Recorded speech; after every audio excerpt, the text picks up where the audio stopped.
Olá para você que acompanha o portal M1 pelas redes sociais. Começa agora mais um episódio do programa Cenário Político e nesse episódio nós vamos conversar com o vereador Rodrigo Guedes. Seja muito bem-vindo novamente ao portal Amazonas 1. Agradeço essa oportunidade de estar aqui conversando com o senhor.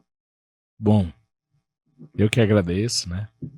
E mais uma vez estou aqui, convite que recebi com muita honra e só tenho a agradecer a vocês. Agradeço novamente sua participação aqui e começa agora o programa Cenário Político.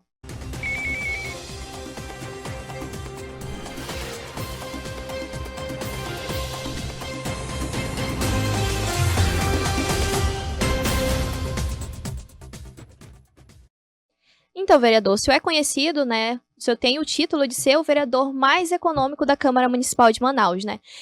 Tem pessoas que elogiam e tem pessoas que criticam. Como é que o senhor lida com essas críticas de pessoas que julgam ser apenas um marketing político? Olha só, pelo segundo mandato, né, consecutivo, primeiro eu fui o mais econômico e agora também, né, segundo mandato. E, bom, eu não entendo como uma pessoa pode criticar isso, né? Eu respeito, lógico. Acho que quando você está na vida pública, você tem que respeitar qualquer opinião, desde que, logicamente, ela seja também respeitosa, ficar ali no campo da crítica. Eu não entendo como alguém pode ser contra isso, né? Porque eu cresci, eu tenho 39 anos, eu cresci vendo, né, a população e eu também reclamando dos gastos que são feitos pela classe política, né? Não só pela classe política, mas pela elite do poder, né? Os políticos, o executivo, o judiciário, acima de tudo também, Ministério Público, o Tribunal de Contas. Então, como é que a gente vai falar de que o brasileiro paga muito imposto sem reduzir, sem dar o exemplo, né? Acho que é um discurso mais batido de todos os políticos do Brasil, o Brasil paga muito imposto, o brasileiro paga muito imposto e tudo mais. Só que nenhum deles praticamente dá o exemplo. Você não tem como ter menos imposto para a população sem menos uso do dinheiro público, né? Então é mais do que uma ação de um resultado prático. Ela tem um resultado prático, mas ela tem um simbolismo também de dizer: eu só vou conseguir diminuir as injustiças, o tamanho da máquina pública, o tanto de imposto que você paga, você cidadã, se eu der o exemplo e também não utilizar tudo que está ali disponível. Eu não votar, não aprovar mais gasto com político, porque eu tenho certeza que o cidadão, ele não está ali hoje, nesse exato momento. Você, por exemplo, você não está trabalhando aqui, né, para ter seu salário, para pagar seus impostos, para que um político, quem quer que seja, gaste ali de qualquer jeito, porque de repente está na lei. Entendeu? Então eu procuro, acima de tudo, dar o exemplo. Eu uso o que eu preciso, né? Não é porque, eu tenho tanto disponível que eu vou usar tudo, né? Então eu procuro dar o exemplo acima de tudo. A gente sabe, né, que o vereador ele tem papel de fiscalizar o executivo, né? Em Manaus, por exemplo, a gente cita principalmente os desafios que Manaus enfrenta, né? Manaus, todo ano quando tem chuva, todo momento que não tem chuva, alaga. O senhor acredita que a Câmara, nesse sentido de fiscalizar, ela tem sido omissa? Olha só, a gente tem uma Câmara Municipal de Manaus com 41 vereadores. Primeiro que já é muito, né? Para mim já começa a errado por aí. Acho que a primeira coisa que a gente tem que fazer enquanto país é reduzir a quantidade de políticos no Brasil. E aí a gente tem que reduzir a quantidade de deputados federais, senadores, deputados estaduais, vereadores, acima de tudo. Tem milhares de municípios aí com 15 vereadores, 12, 13, para quê? Manaus 41. Se tivesse 15, 18, estava bom em Manaus. Manaus que é uma capital. Já começa por aí. Agora, desses 41, acho que 5 ou 6... Eu acredito que fazem de verdade o papel de fiscalizar a prefeitura, né? Porque nós temos 3 poderes: poder executivo, legislativo e judiciário. O executivo, como o nome já diz, foi feito, criado, pensado e é eleito para executar. O legislativo é eleito para fiscalizar, para saber se o que o executivo está fazendo está certo.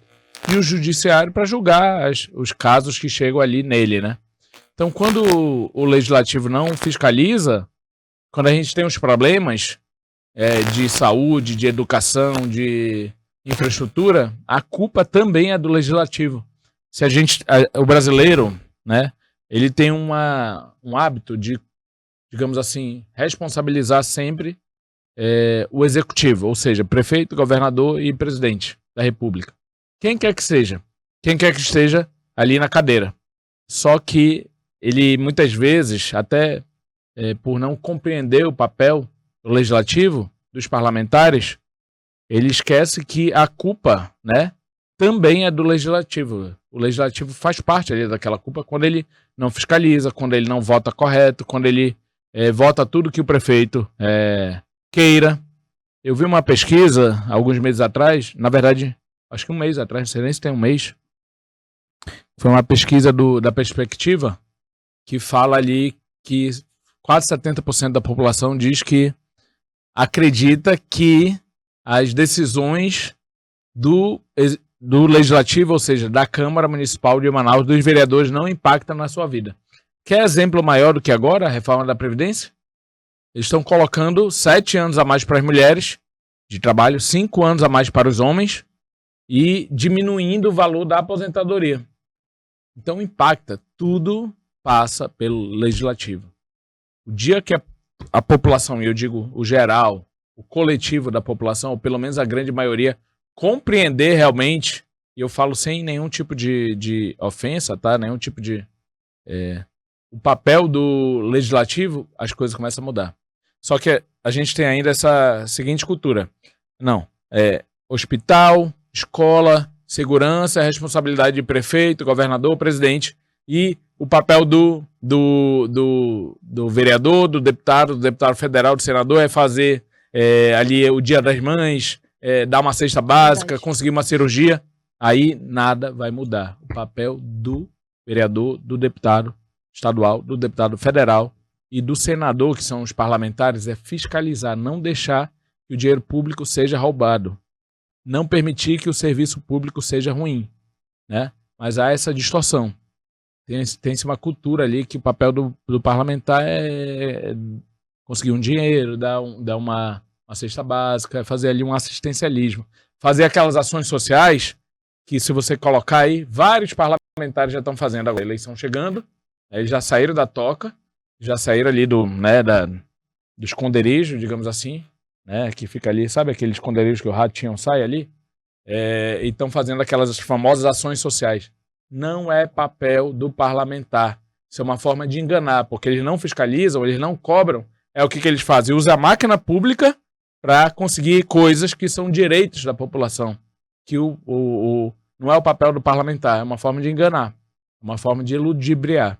Então, nossa discussão ela tem que ser muito na questão também de educação política, de informar a população. Não adianta 70%, 80% da população dizer que os políticos não prestam, e aí 70%, 80% dos políticos que a própria população falou que não prestam, são reeleitos. Eu vou dizer que nenhum merecia ser reeleito? Não, lógico que não. Eu fui reeleito, por exemplo. Eu acho que eu faço um trabalho correto, né? Eu procuro fazer um trabalho digno, correto e honesto, acima de tudo. Mas 70% da Câmara merecia a reeleição? Né? 90% da Assembleia foi reeleita. 90% merecia? Merece? Então acho que está na hora da gente começar a ver as coisas por outro prisma. Dizendo, olha, a hora de você se indignar, a hora de você se manifestar é sim na rede social, no ano de janeiro, de fevereiro, março, abril, maio, junho, julho, agosto. Mas acima de tudo é na urna. E quando eu digo na urna, não é só tirar alguém que está dentro para colocar alguém que está fora. Tem gente que está fora, que ganha eleição porque jogou milhões de reais na campanha. 8. Para vereador. 7, 8 milhões. Aí ganhou por causa de muito dinheiro, né? Esse daí também não vai mudar nada. Esse está entrando para fazer negócio lá. Para ganhar dinheiro. Porque ninguém gasta 5, 6, 7, 8 milhões numa eleição à toa, né? Que se você somar todos os salários vai chegar, sei lá, 900 mil. Então aí tem outros objetivos. Então acho que precisa ter uma mudança de mentalidade, né, de país, entender o papel do parlamentar, né, e cobrar, mas também mudar na hora que realmente a gente tem o poder de mudar. É na hora da votação. Não fazer com que seu voto seja uma mercadoria. Porque aquele que trata o voto como mercadoria, aquele político, é porque ele está entrando para outros objetivos. E aí, se a gente continuar dessa forma, nada vai mudar. Não adianta reclamar, passar o tempo todo dizendo que nenhum político presta, e na hora é porque, não, me ajudou, conseguiu aqui alguma coisa, um dinheirinho aqui, estava precisando, um milheiro de tijolo, 2 sacas de cimento. Aí nada vai mudar. Eu sempre falo que o eleitor que troca o seu voto por algum interesse pessoal, nem que seja assim, eu estou precisando de uma consulta, um óculos, e o político ali conseguiu. Ele deveria, de alguma forma, assinar um documento dizendo, olha, eu estou trocando aqui meu voto por um interesse pessoal meu, eu estou assinando aqui um documento abrindo mão de reclamar, abrindo mão de dizer que os políticos não prestam. Deveria ser assim, né? Não é possível, Emília, que de 900 candidatos a vereador, por exemplo, né, você não encontre um que seja bom. Não é possível, é impossível. Se tem 900, pode ter, digamos assim, sei lá, 500, 600, 700 ruins, ou sei lá, com toda a pinta que estão entrando para se beneficiar, né? Mas não tem um, não consegue achar um de 900, que foram agora a quantidade de candidatos. Sim. Que você, né, esse cara, eu acredito que se ele entrar, ele vai ser um bom político. Porque tem bons políticos. Tem na Câmara dos Vereadores. Na Assembleia é mais difícil achar, mas no Congresso tem um ou outro que presta lá. Não é essa generalização de dizer nenhum político presta. É o que os bandidos, é o que os políticos ruins, é o que os corruptos querem, justamente para que todos pensem isso e na hora H ele possa comprar o voto do cidadão. Eles querem realmente nivelar por baixo, porque aí fica bom para quem joga o dinheiro na eleição. Eu achei uma palavra interessante que já puxa um gancho para essa terceira pergunta que eu vou fazer, que o senhor falou sobre o direito da população, que eles tentam esse assistencialismo e tudo mais. Um dos direitos humanos, né, internacionalmente, é o considerado o direito à moradia. Isso. Aqui em Manaus a gente tem um déficit muito grande nesse sentido. O que o senhor acredita que é o principal desafio para que a gente consiga resolver esse problema da moradia? A gente citou aqui 3 possibilidades. O senhor acredita que é incompetência, descaso ou jogo político? Olha, tem um misto, digamos assim, a meu ver, dos 3, tá? Um tanto de incompetência, um tanto de falta de vontade. E outro fator que eu vejo, Emília, eu acho que falta de alternativas diferentes, né? Porque qual é o que o poder público, seja municipal, seja estadual, ele basicamente faz? Isso, né, há 30 anos, digamos assim. Inicia-se ali aqueles processos, né, de construção de moradias, né, de conjuntos habitacionais de interesse social. Beleza, isso é bom, obviamente que é bom. Mas se você colocar na ponta do lápis a quantidade de submoradias da cidade de Manaus, com a quantidade de residências, casas, moradias que são construídas, nunca vai fechar essa conta, porque o que eles constroem para dar para a população, ou financiar, mediante um financiamento de Minha Casa Minha Vida, por exemplo, além de demorar muito, 5 a 10% da demanda, né? Agora que o Davi Almeida, por exemplo, vai terminar o primeiro residencial que ele iniciou, que é o residencial, um ali no Parque das Tribos, né? Agora ele já vai para o 5º ano de gestão. Então é muito lento. É lento muitas vezes por falta de gestão, por incompetência, e é lento também pelo processo de construção, que é demorado, e a burocracia. É uma burocracia imensa para conseguir o terreno, para desapropriar, para depois de desapropriar, conseguir a licença e construir, enfim, é demorado. O que eu penso? O que eu faria? Se eu for o prefeito de Manaus. Fora essas construções de conjuntos habitacionais, tem vários imóveis na cidade de Manaus que são imóveis, até prédios construídos que foram abandonados. Vários, são dezenas. Se você somar a quantidade de espaços ali, de apartamentos que poderiam ser concluídos, né? Você teria ali rápido, de uma forma muito mais célere, tranquilamente 1.000 apartamentos. Se você botar na ponta do lápis, tem vários imóveis que seriam condomínios que estavam sendo construídos e por algum motivo a construtora abandonou. Então a prefeitura poderia assumir esses espaços, construir, tem muitos no centro, fazer com que o centro fosse habitado através de imóveis já abandonados, aquelas casas antigas que faleceu o proprietário e até hoje os herdeiros não assumiram ali por causa de um monte de dívida, não tomaram processo de construção. Então você aí poderia dar uma solução de moradia para 2.000 pessoas, sem isso somando ali, né, um casal, ou 3.000, 4.000 pessoas, somando o casal, mais um filho, 2 filhos, muito mais sério do que se você for construir. Então, ou a gente pensa em alternativas fora dessa casinha, fora desse modelo antigo de gestão, de solução de moradia, gestão de política habitacional, ou a gente vai ficar sempre naquela... Aí começa um conjunto aqui. Aí, primeiro tem aquela cena da área, né, aberta, descampada. Aí vai começar a obra. E aí tem as fundações. E aí todo esse processo extremamente lento, né? Sendo que tem vários imóveis que eles foram abandonados, a estrutura é boa e que daria para o poder público assumir. O senhor foi um dos vereadores, né, que tomou a frente dessa denúncia da máfia dos flanelinhas, né? Foi por volta do início do ano, né? O que mudou de lá para cá? O poder público ele conseguiu de fato atuar nesse sentido ou os flanelinhas continuam atuando deliberadamente na cidade de Manaus? Olha só, isso daí para mim eu considero algo muito ruim, porque eu fiz a denúncia, a população, é um clamor da população. Sim. E tanto o governo do estado do Amazonas quanto a prefeitura de Manaus fingem que não estão vendo nada. Finge que não está acontecendo nada. Acontece ali debaixo do nariz do secretário de Segurança estadual, Vinícius, do secretário de Segurança Municipal também, que é o Alberto Siqueira, salvo engano o nome dele. Acontece nos eventos cujos espaços são de responsabilidade do Estado e nos eventos cujos espaços são de responsabilidade da Prefeitura, e eles simplesmente ignoram, né? Ali na Arena da Amazônia, né, que é aquele entorno lá da arena, que tem o Sambódromo, tem a Arena Amadeu Teixeira, onde acontece a maioria dos grandes eventos. Ali é um espaço gerido pelo governo do estado. Por que a Secretaria de Esporte ali, junto com a Secretaria de Segurança, ainda não resolveram essa questão?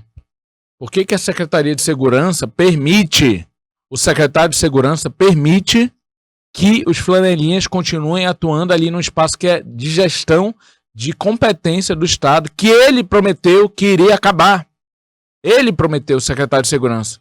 E continua acontecendo na área deles. Eu não estou falando do flanelinha que fica ali numa rua qualquer, 10, 20 mil ruas. Uma via principal, né? E é o espaço deles, eles sabem, está localizado. É debaixo do nariz deles, é ali na Arena Amadeu Teixeira, naquele entorno.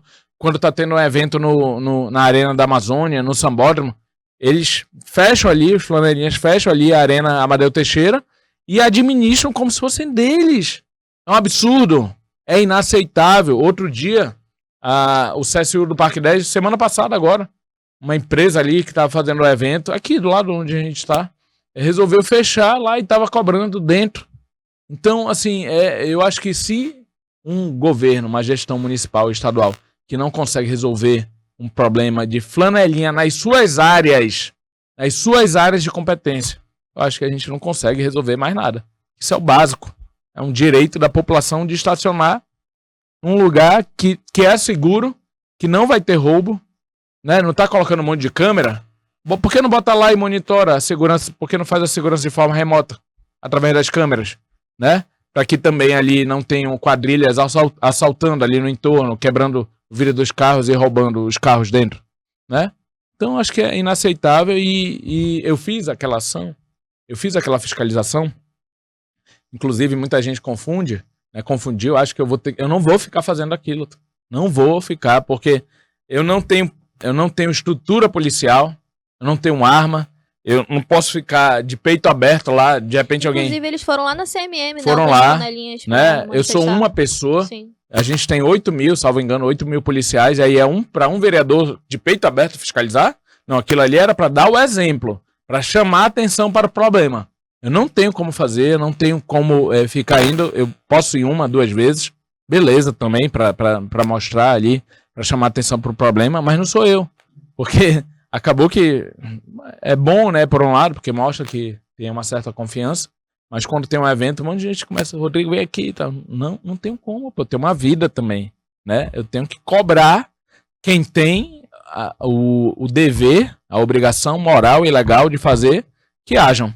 E é isso que eu faço. Então, a Secretaria de Segurança tem que agir nos casos que são de sua competência e a Secretaria Municipal de Segurança agir nos casos que são de sua competência.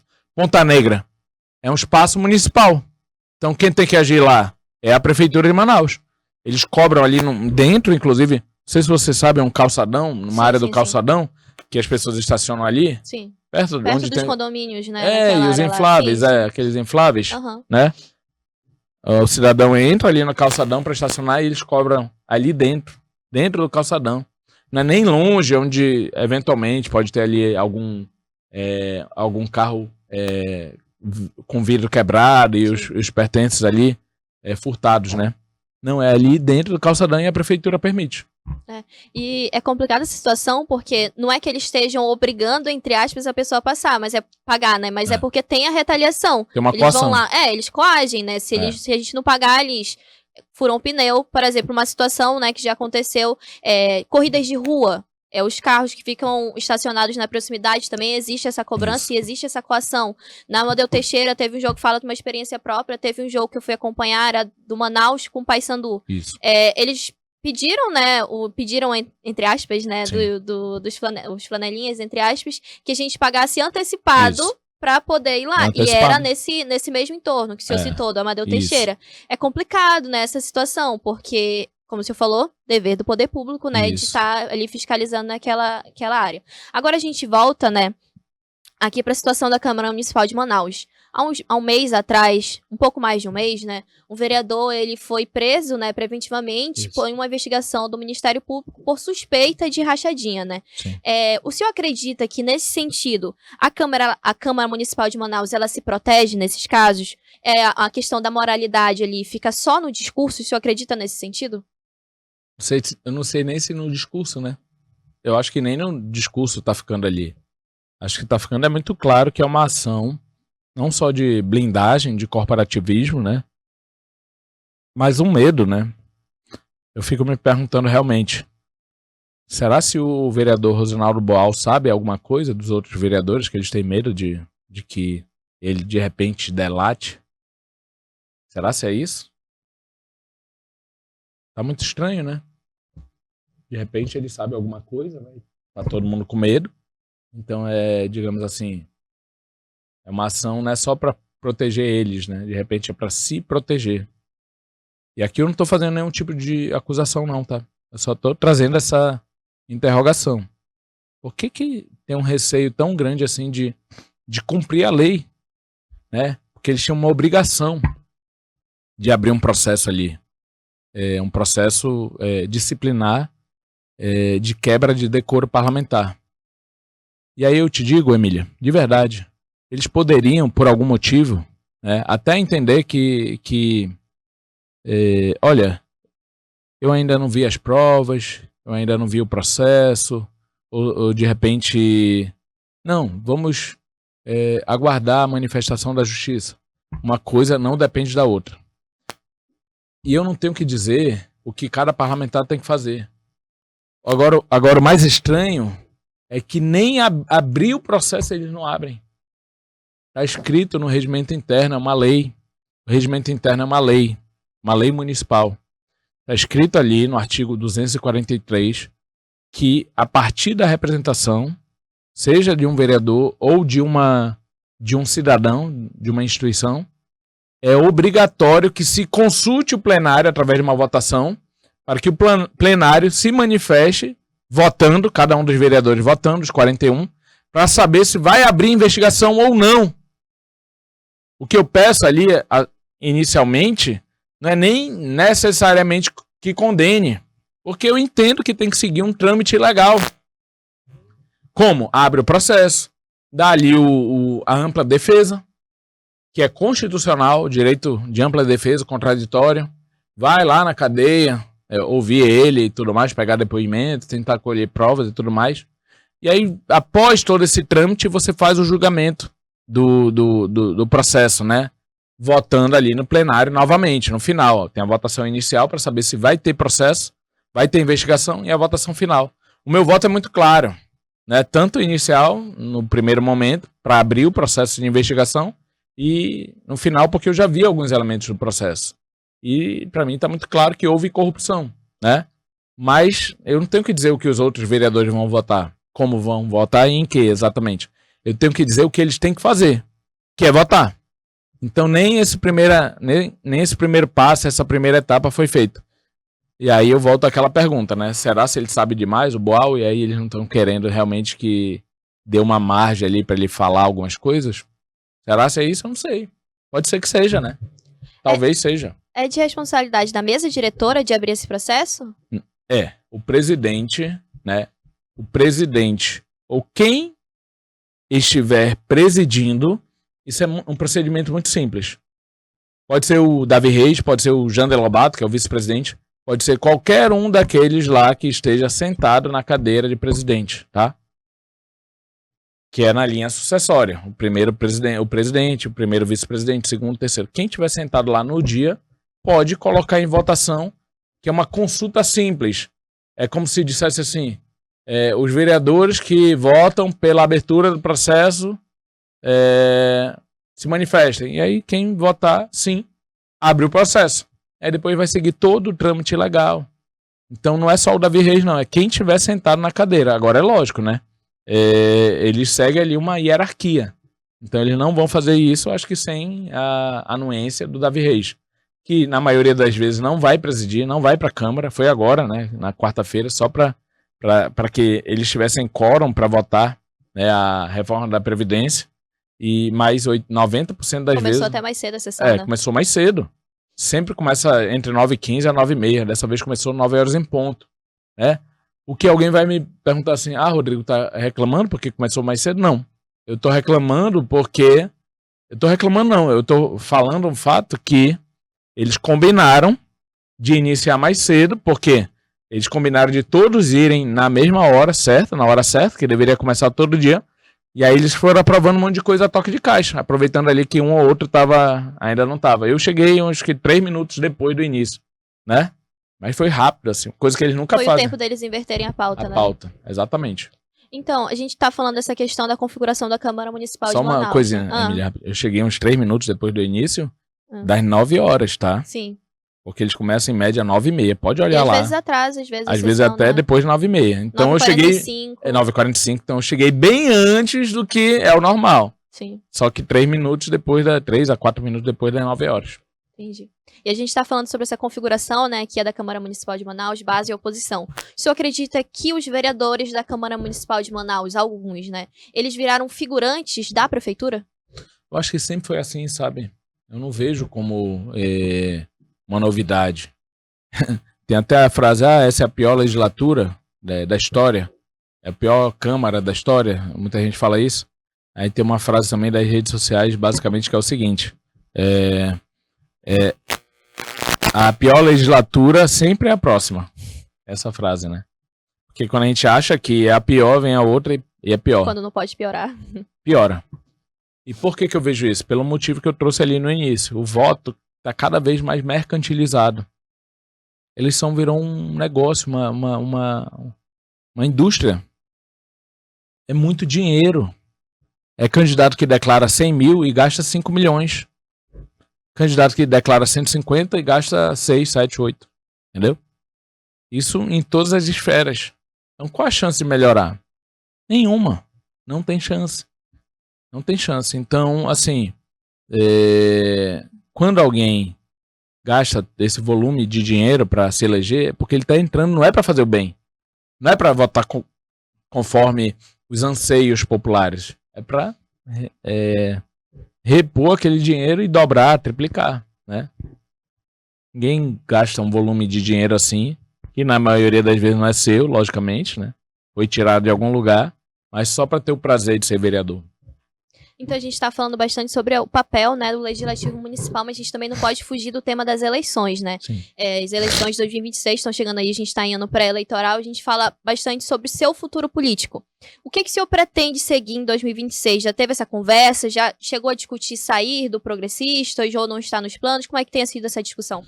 Olha só, primeiro, eu aqui até trago uma reflexão, né, dessa história que político fala muito, que não está pensando em eleição, está focado no mandato, né? Acho que é a frase mais batida, né, dos políticos. Não, estou focado no mandato e tudo mais, não estou pensando em eleição. Mentira, né? Acho que a classe política tem que começar a parar de mentir para a população, sabe? O político pensa em eleição, tá? Pensa, todos. Do Lula, né, que hoje é o presidente da República, ao vereador do menor município do Brasil, tá? Isso por si só não é um crime, isso não é um problema, é normal. A gente tem, enquanto ser humanos, nós temos, enquanto ser humano, um legítimo direito de progredir, né, na vida. E quando eu digo progredir, não é como se fosse uma carreira, tá? Não é como se fosse uma carreira que eu quero ali ganhar mais e tal, não sei o que, quero ter mais poder. Por exemplo, eu vou fazer uma pergunta bem esdrúxula. Quem pode fazer mais? O presidente da República ou o vereador do menor município do Brasil? Quem pode fazer mais? Presidente. É o presidente. Então, assim, é natural que a gente queira também, eu particularmente, contribuir de uma forma mais efetiva e incisiva porque eu acredito, né? Então, eu penso em política, todo político pensa, é natural. E, como alguém que pensa, existe a possibilidade, lógico, de eu ser candidato ano que vem, né? O ideal seria realmente, a meu ver, que todas as eleições coincidissem, tá? Fosse presidente, governador, senador, vereador, deputado, tudo junto. Porque aí você teria obrigatoriamente que ficar os 4 anos. Mas elas são intercaladas. Então, em algum momento, se eu quiser, digamos assim, subir, eu teria que ter uma candidatura no meio de uma eleição, tá? E existe a possibilidade, né, ainda não está decidido, lógico.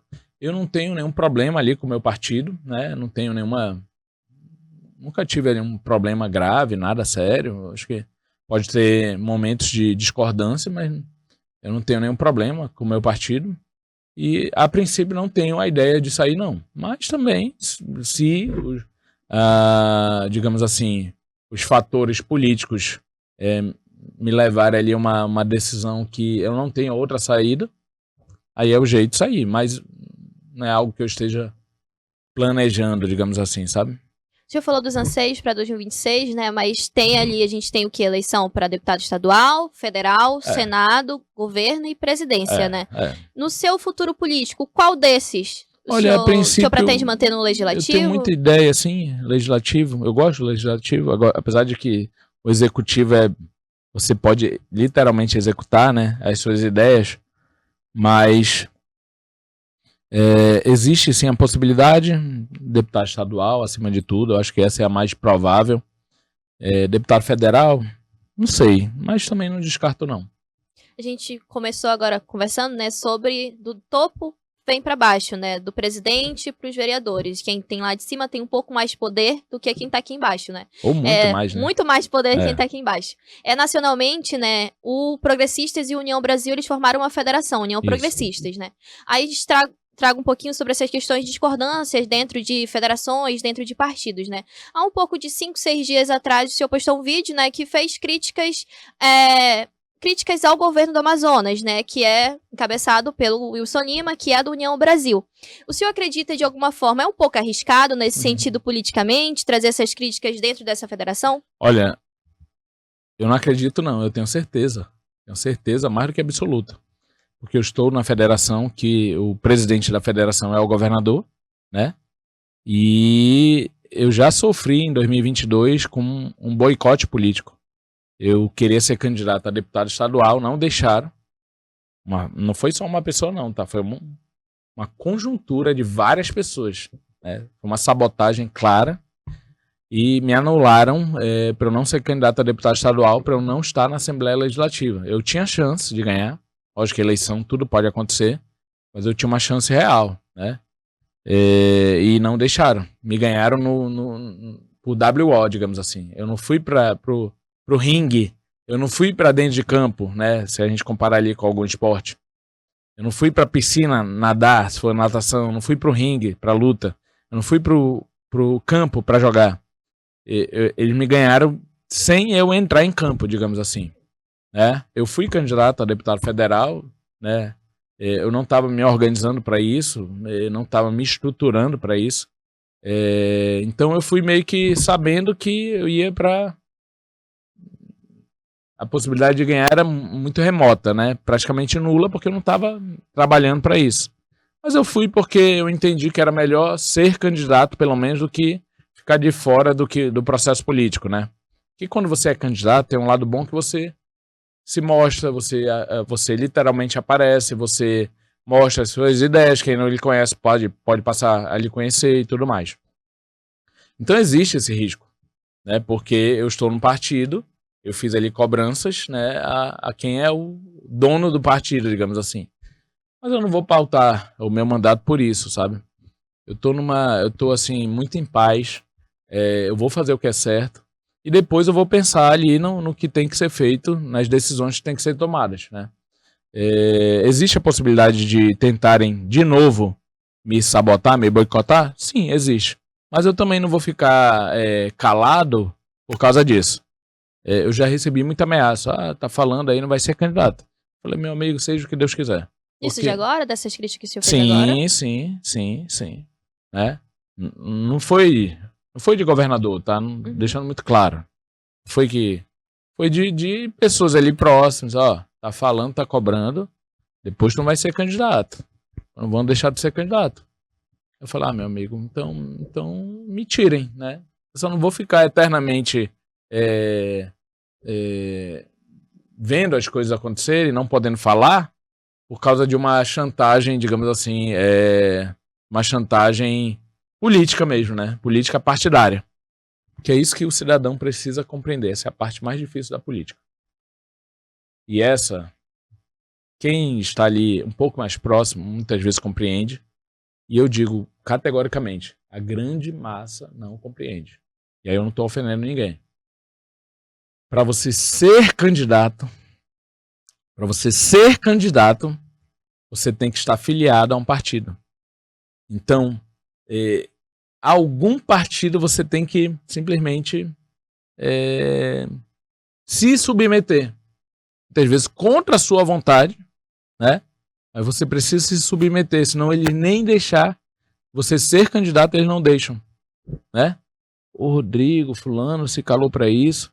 Um jogo é tão bem organizado, é tão bem estruturado, que se tu fizer tudo que tu quiser, não vai sobrar ninguém. Nenhum partido, digamos assim. Nenhum partido vai deixar você sequer ser candidato. E se você quiser mudar alguma coisa, você tem que estar dentro. Você não vai mudar de fora. Tô certo ou errado? Você tem que estar dentro.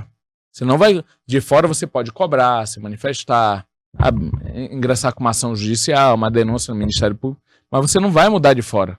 Você tem que mudar estando dentro, lutando, votando, se você for um prefeito, governador, porque só falando você, lá como cidadão, você não vai conseguir mudar as coisas. Você cumpre seu papel de cidadão.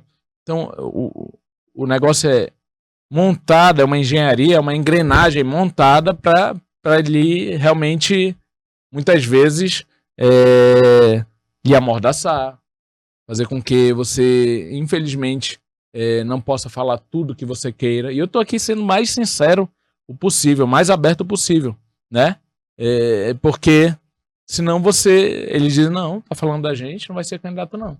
Porque quem manda são os donos dos partidos. Então, o que a gente está se caminhando já para o final da entrevista, né? Mas o que diferencia o senhor dos outros políticos? Olha, eu não sou, Emília, de ficar me elogiando, sabe? Eu acho que nós mesmos, somos suspeitos, né? De falar da gente mesmo, né? Então, eu procuro fazer o certo, né? Eu sempre coloco o julgamento para a população, né? Não sou eu que vou julgar o vereador A, B, C ou D. Eu posso ter minhas críticas a ele. Não sou eu que vou julgar prefeito, eu tenho minhas críticas, governador, presidente ou outros políticos, deputados. Acho que quem tem que julgar é o povo. O que eu faço questão de fazer, Emília, é contar, é falar para a população. Acho que esse tem sido o grande mérito do meu mandato, que não é meu, é do povo, mas está sendo ocupado por mim. Falar, trazer os bastidores da política. Coisas que ninguém falava antes. Antes ninguém sabia do que acontecia na Câmara. Agora a gente está trazendo as vísceras, está expondo, está tirando as vísceras do poder legislativo, junto com o executivo, está fazendo com que as pessoas saibam o que acontece na Câmara. Antes, ninguém sabia. Até existia ali uma suposta, em alguns outros mandatos, oposição, mas não mostrava os bastidores, não mostrava as entrelinhas, os pormenores, os acordos, os detalhes ali do que aconteciam. E eu acho que um outro ponto que eu posso, a meu ver, ressaltar, que pela primeira vez o poder está sendo exposto, né? Eu vou fazer aqui um paralelo. Na Assembleia Legislativa, por exemplo, os deputados estaduais, ninguém fala do que acontece lá dentro. Tem um ou outro que fala até de um problema do governo, mas não fala o que acontece lá dentro. Ninguém sabe.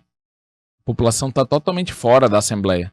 Não tem um deputado para dizer assim, aconteceu isso, teve uma manobra aqui, foi uma imoralidade, né? Porque lá é todo mundo junto, os 24 estão juntos entre si. Tem uma suposta oposição que eu não acredito, tá?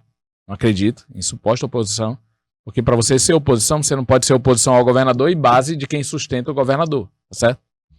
Então acho que um grande mérito foi pela primeira vez falar do que acontece dentro da casa, mostrar o que acontece dentro da casa, simplesmente não se calar, trazer informações que a população não saberia se a gente não estivesse falando. E eu digo a gente, desde lá de trás do início do mandato, 2021, eu já estava de forma independente, já fui mostrando o aumento de salário, né?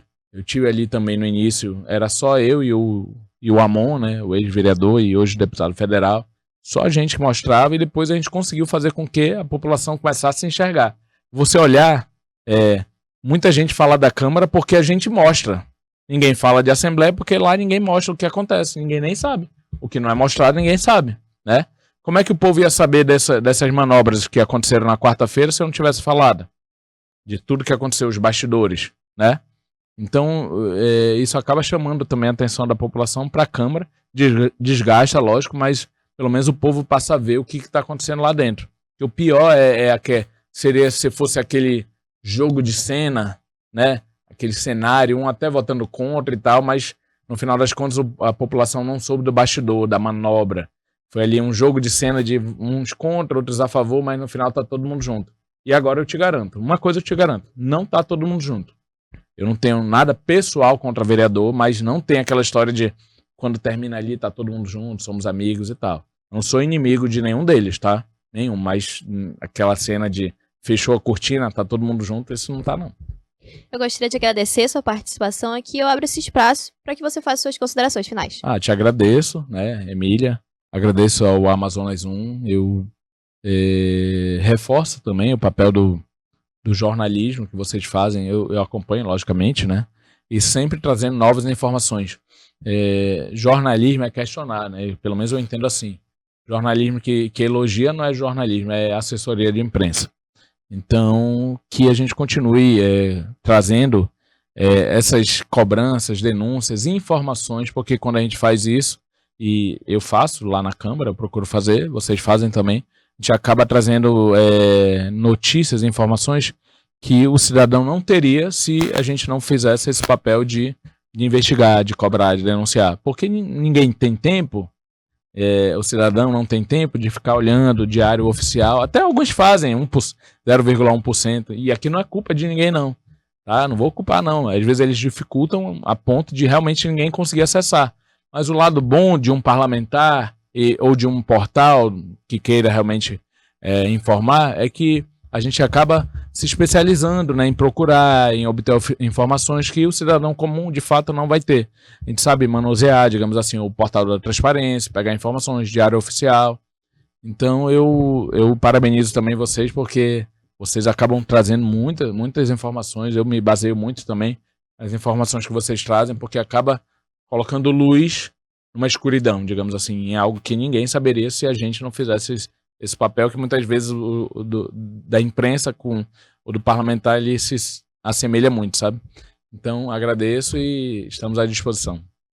E para você que acompanhou essa transmissão ao vivo, o programa Cenário Político acaba por aqui. Mas a cobertura política do portal Amazonas 1 continua sendo feita no nosso site, amazonas1.com.br e também nas nossas redes sociais. E esse foi o programa Cenário Político.